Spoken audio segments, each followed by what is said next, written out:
Hello and welcome to this week's episode of Breaking the Barrier. I'm your host, Rebel Saklocha, and if you're a reality TV junkie, you know exactly who I'm visiting with today.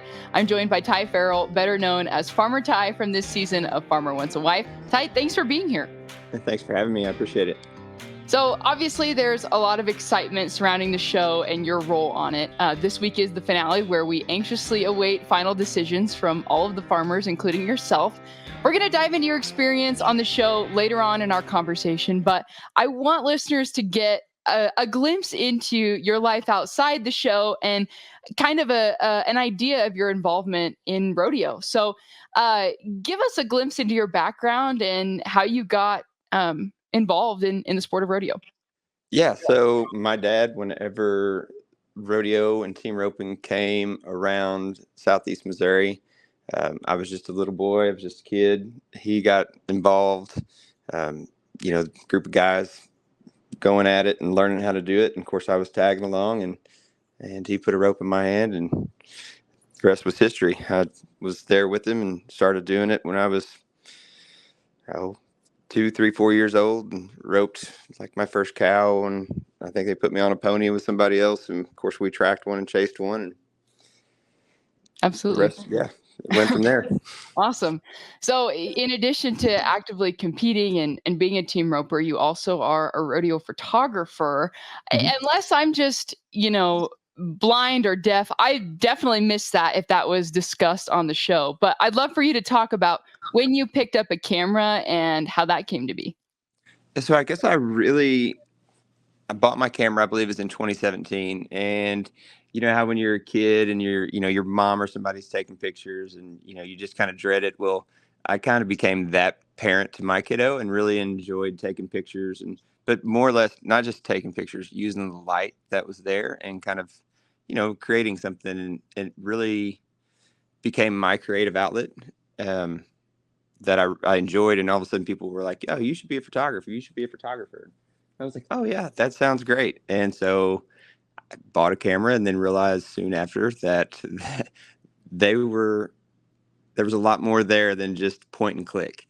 So it was a long process, just kind of getting to learn it. But then I shortly realized after that I didn't want to do portraits or family pictures, because there was a lot going there, and I really enjoyed. Taking my camera to the rodeos and, just kind of trying to create something, get some good shots, and then started really learning and trying to study what it took to make a good shot, and not just like an action shot. There's definitely a difference between an action shot when it comes to rodeo photography and, making a good shot that uses the light and get something that's different than just your standard shot. Absolutely. What is the most rewarding part of doing rodeo photography, and why do you keep at it? It's just that it's that creative outlet for me, that I can take that camera, and if I'm at a roping or if I'm at a rodeo, and if I'm competing, I can do that. And it was just something that was in me that I didn't realize was there. And you can see something in a different light. As far as like for me being a competitor, I would always think like the shots that I would take as a competitor, I'd be like, I don't really know if I would ever buy it. But then as a photographer, I see it completely different. So there is that push and pull there within myself. That's like, oh, I know what everybody wants when it comes to those action shots, but I do things a little bit different trying to get that shot. Absolutely. Well, I'd love to get a glimpse into what your daily, everyday life looked like before you started filming the show. Well, so when it comes to rodeo and competing, I think, especially everybody listening knows that if you're a full-time rodeo cowboy, that's what you do for a living. You're trying to make, say the NFR, or you've already made it and that's what you do for a living. Of course, that's not me. I've never really tried to do that. I was always the weekend warrior, like a circuit rodeo guy, doing those things. But I just recently started doing catastrophe insurance adjusting. So that's kind of the job where, if there's a storm that hits, you take off and you go, chase that storm and, help everybody that's been in need from, somewhat of a disaster. But So I just started doing that. Was riding and roping a little bit last spring. I went to the U.S. finals, did pretty good out there. Won a few other ropings. I really was going pretty strong. And then the show came around, and that in itself was a full-time job. I can only imagine. So you have a thriving career, a cool creative outlet, and a hobby, which is, roping. Why add something else to the mix? How did you get here, I guess? What made you decide to go on the show? So I was actually last summer was at my house, and somebody messaged me, a friend, and said that somebody had contacted them. It was a lady that is a social media influencer in the Western world, and I've known her and her husband forever. And she was like, "Hey, I just had somebody in casting message me about this show, and it seems legit. Would you be interested? If so, I'm going to give him your name." And I was like, "Yeah, I mean, I guess so. I'll talk to him." And that was that night. And the next morning, I was on a phone call, and then that afternoon, I was on a 2-hour Zoom interview, and the the rest was it was a lot. Going through casting was a lot, but it was definitely seemed like something that would be rewarding in the fact that I did it to try to find somebody. As to me, being in Missouri and in a place that's, pretty good ways from an airport, there's not really a lot there other than farmland.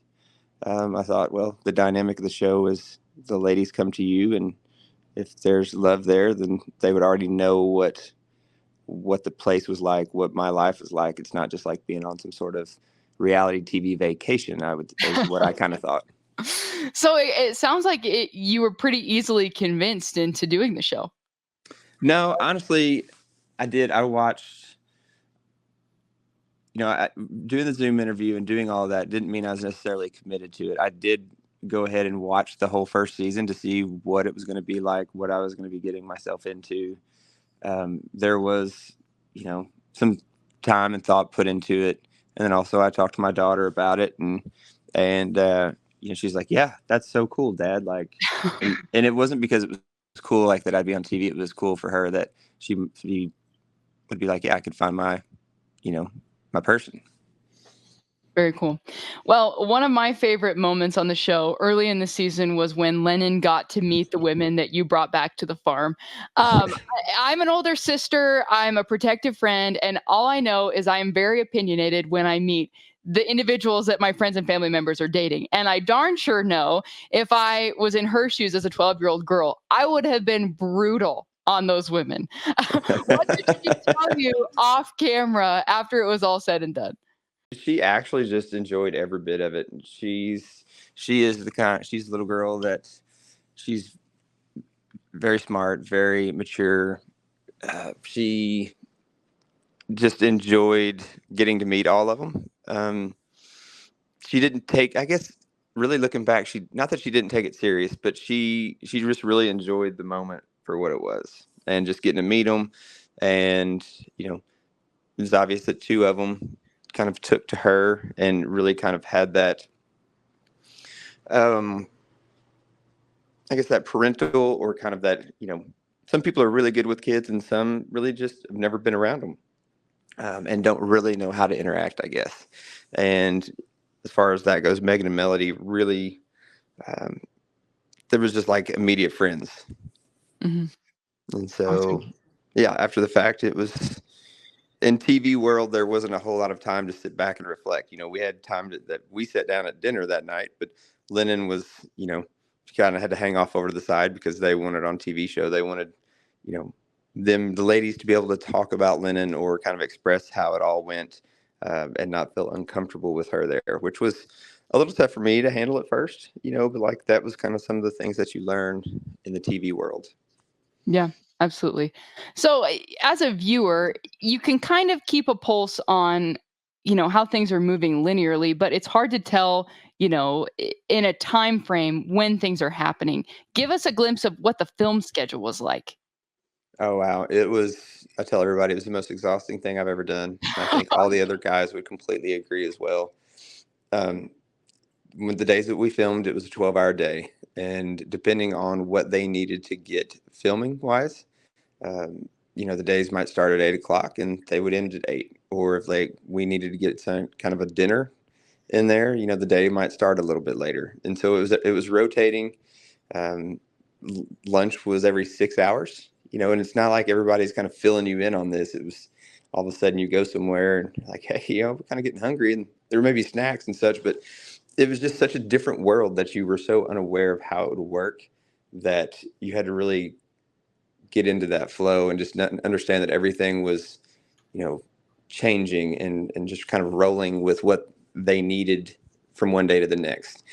And, there's 4 cameras at the house every day. And, they were always filming something. Those guys they kind of had an idea of what they wanted to get in their minds. Like each day we'd give, like, what were we going to do today? Like, say it's a farm work around the place, we would do that. And then, they'd get what they call OTFs, little on the fly interviews. So when you're seeing somebody talk and kind of telling about the experience, that's what the OTFs are.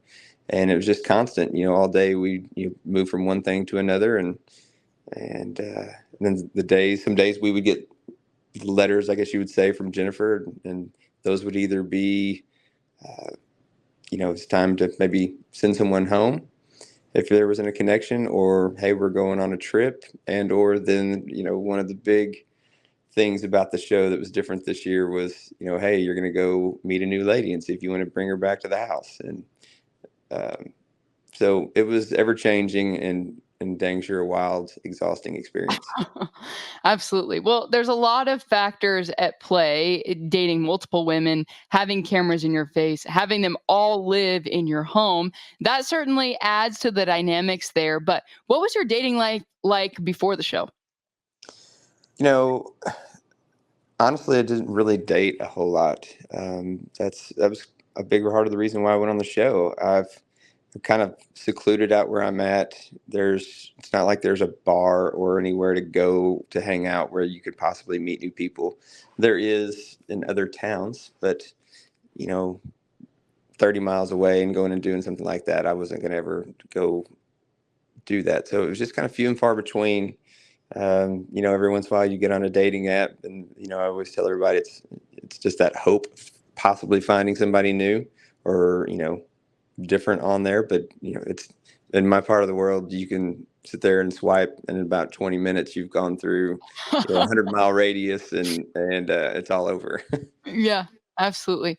Do you feel like the show depicted your relationships in the way that you experienced them?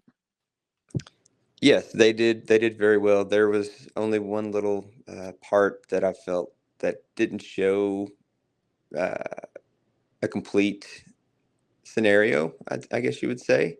And that was kind of the day that I brought in Ashley and with all the ladies. And I knew the dynamic of that and how it felt to them. And kind of, I felt like I knew how they would possibly react. And I really tried to understand and talk to them. And they didn't quite show that.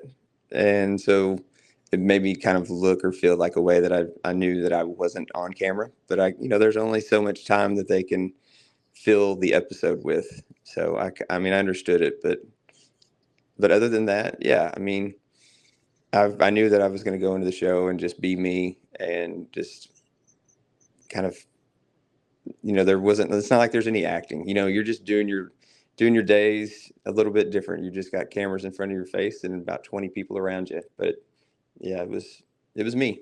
Yeah, definitely. So take me through the decision to invite Ashley back to the farm. At that point, the other women had been living there for, gosh, a month or so. Is that right? hmm Yeah, right at that. It was kind of funny how that day played out. We had no idea. Some people are like, they knew or this situation was going on, but it was a complete shock. I actually read the letter that morning. And when I looked up, I was like, all the ladies that were there were looking at me. And I was like, what in the hell did I just say? Like, what am I doing? And let me read this again. And I was like, oh, dang.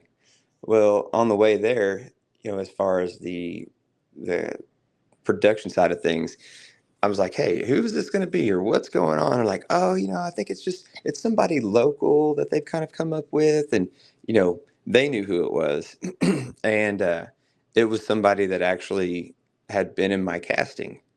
And because I was like, look, if it's somebody around here, I couldn't imagine who it would be that, I would have any interest in. You're And like, I've already been through all of that. I don't. yeah, yeah, it's and so in my mind, I was like, I have no clue, um, and was a little bit aggravated, to be honest. And then all of a sudden, I walk around the corner, and it was Ashley, and I was like, oh gosh, it's that moment of you know seeing her, and like I was like, yeah, I'm probably going to bring her back to the house unless this is just a complete, you know, bomb of a conversation. But yeah, it was just, it was very interesting. It was very wild. And it was a moment like that was, like I said, I was excited about it, but then also I was thinking about the ladies that are there at the house and how they would react and how they would respond to it. And because there's more than just being there and the amount of time that you're there, you go through a lot. Um, like traveling, being in hotels, and there's just a lot behind the scenes that makes it. We all say a trauma bond, like this traumatic experience, because you're living in a life, you're doing something that nobody else can understand, and you can tell somebody, and they don't quite get it. Um, so there's a lot that ladies go through on top of, just here we are. Yeah, absolutely. Well, besides the situation where you don't feel like they, portrayed you diffusing the situation of bringing Ashley back, what's one moment from the show that you wished would have made the cut that didn't? You know, I don't really feel like there was anything necessarily left out.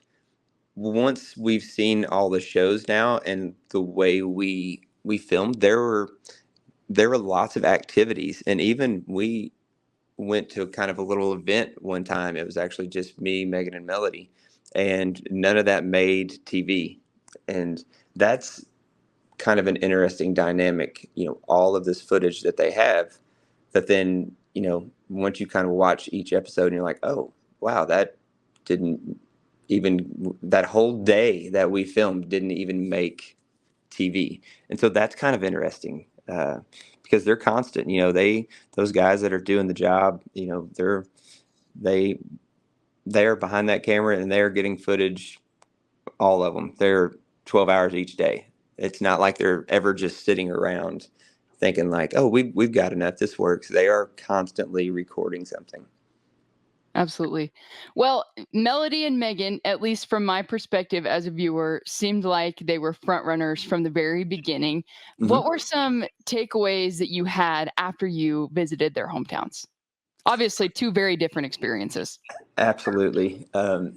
It was pretty funny being in New York and going to meet Melody's family because I'm sitting outside, I'm talking to you've got like a talent wranglers and you've got some people that are around, and I was like, they're just kind of like, oh wow, it's gonna be something. I'm like, well, what do you mean? And like, it's a lot. I was like, well, what do you mean a lot?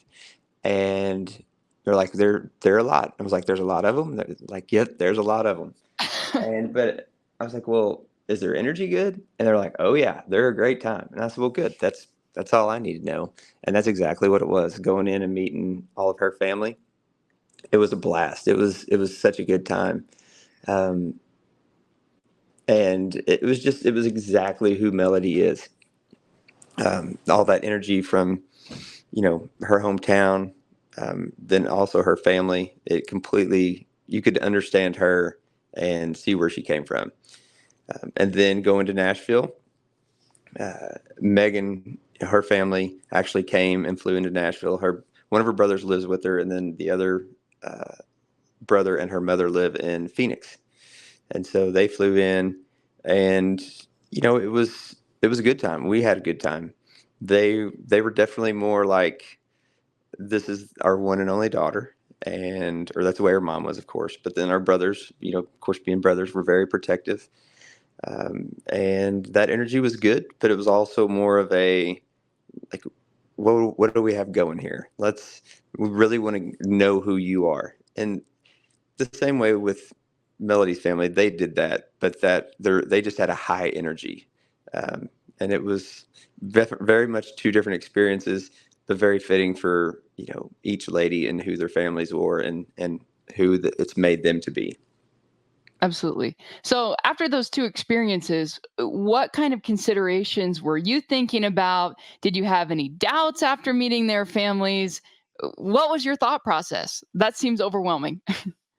Yeah, I went into it just wanting to get to know where they came from and who they are, um, and definitely got to do that with Melody.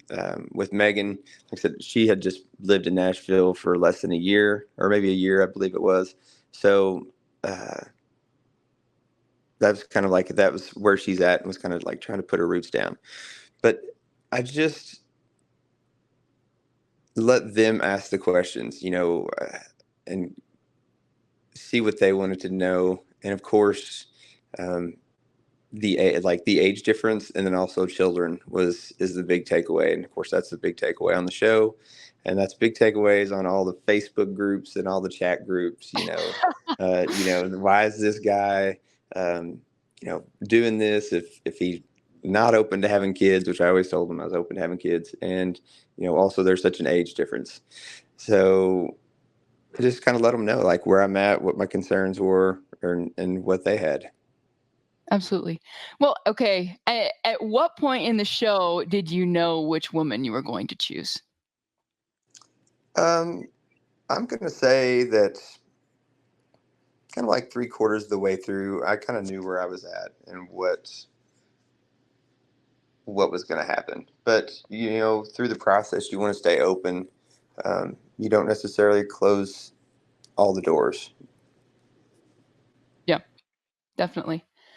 So, would you encourage any single farmers or bachelors to be a part of next season of the show? What advice would you give them? It's funny. You kind of get that question every once in a while, and it's a good one. And yeah, I would tell anybody that if you're wanting to possibly find someone, it is an outlet that through Farmer Wants a Wife, they do want to find a connection. And I think each season that they possibly would have, they're going to strive to kind of do better in making that a reality. Because you can't advertise, oh, we've had 200 marriages and 500 babies, come from this show in other countries, and then, you know, it not pan out in America. But yes, for somebody else, yeah, absolutely do it. Um, Understand and know that there's going to be a lot that they throw at you at first that you're going to not even completely understand how TV world works. But then once you get into the process, you'll just enjoy the ride because it is a wild time and it goes fast. Definitely. So, on Breaking the Barrier, one of our goals is to shed light on rodeo and help grow sort of the Western event space. I think having a presence like you on Farmer Wants a Wife definitely has, it broadened people's horizons in some ways, giving them a glimpse into what it's like to be a part of rodeo or the Western Mhm. world. Do you feel like you've contributed to that growth in a way, or how do you feel that, the Western way of life was represented this past season? It was definitely, excuse me, it was definitely something for the show, Farmer Wants a Wife. I think I threw a kink in everybody's like, what is this guy? He's not a farmer. He's a cowboy. And I think there is a very distinct difference between, farmer and a cowboy. You have a rancher and, that are cowboys. And then also I have a bunch of farmer friends that are team ropers and cowboys. And I think a lot of people just get very one-sided about if you're a farmer, you're a farmer. How can you be a cowboy, or vice versa? But really, the definition of a farmer is like if you make, I think it's like $1,000 a year off of your land, that you're considered a farmer. So that is a There you very go. broad term. Um, but yeah, I was glad that they brought me in. Just being, I'm a cowboy. I've been a cowboy my whole life. I use uh, my land to provide for my horses and my cows, and um, it was just a neat thing to bring the rodeo world and that dynamic, and then also to bring the whole show to my place and to put on my roping event there, and for you know everybody in TV land to get to see that. Very cool. Well, once again, the finale of Farmer Wants a Wife is this Thursday on Fox. I am at the edge of my seat. I'm excited to see how it all comes to a head. But before I let you go, I have a few rapid fire questions, if you wouldn't mind humoring me. All right. Okay. Who was your favorite other farmer on the show? Me and Brandon were buddies. He was the closest in age, and then we just kind of had that bond. But all the other guys were really tight still yet. But Brandon and I, we could kind of bounce things off of each other. Awesome. What date idea did you have that got shut down? Date ideal that Yeah, got shut or down. any idea on the show that got shot down? Nothing really got shot down, but I am not a cook. I do not cook food at all. And the very first date with Melody, I cooked some steaks on an open fire, and I was really proud of that. And they didn't show it, so that was one of those that I was just like, oh, man, they were good. That's disappointing. That's very disappointing. What's one scene you wish you could redo? One scene. That is one of the things, like one of the scenes I wish I could have approached a little different, and I can't get into that one yet. Gotcha. I can't go all the way with that one. Yes. I won't ask you any spoiler alerts, but did the farmer find a wife? That's the point of the show. There we go. Well, you heard it here first, ladies and gentlemen. We will anxiously find out the results on Thursday. But Ty, thank you so much for joining us today. We're excited to watch the finale, but appreciate you taking the time to visit with us today. Absolutely. Thanks for having me. Well, once again, that was Ty Ferrell from this season of Farmer Wants a Wife. You can check out all previous episodes of Breaking the Barrier on Spotify and Apple Podcasts, and we'll see you next week.